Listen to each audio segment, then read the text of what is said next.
నైపుణ్యాభివృద్ధి గురించి మన గౌరవనీయ ముఖ్యమంత్రి గారి మాటల్లో జ్ఞాన ఆధారిత ఆర్థిక వ్యవస్థలో నిరంతరం నైపుణ్యాలను మెరుగుపరుచుకోవడం చాలా కీలకం. కాలానుగుణంగా మారుతున్న పరిశ్రమల యొక్క అవసరాలను తీర్చడానికి నైపుణ్యం కలిగిన మానవ వనరులు చాలా ముఖ్యం. మా ప్రభుత్వం శ్రామిక జనాభా నైపుణ్యాలను అంచనా వేసి అభివృద్ధి చెందుతున్న పరిశ్రమల అవసరాలకు అనుగుణంగా వారిని తయారు చేసే దిశగా నైపుణ్య గణన జరుపుతోంది.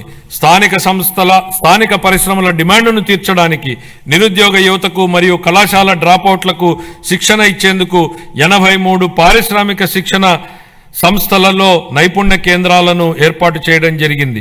ప్రధానమంత్రి జన్ వికాస్ కార్యక్రమం కింద అల్పసంఖ్యాక వర్గాల వారి కోసం ప్రత్యేకంగా 4 కొత్త పారిశ్రామిక శిక్షణ సంస్థలను ఏర్పాటు చేయడానికి ఇప్పటికే ప్రతిపాదనలు చేయడం జరిగింది. 25-26 ఆర్థిక సంవత్సరానికి నైపుణ్యాభివృద్ధి మరియు శిక్షణ శాఖకు 1,228 కోట్ల రూపాయల కేటాయింపును ప్రతిపాదిస్తున్నాను. పాఠశాల విద్య.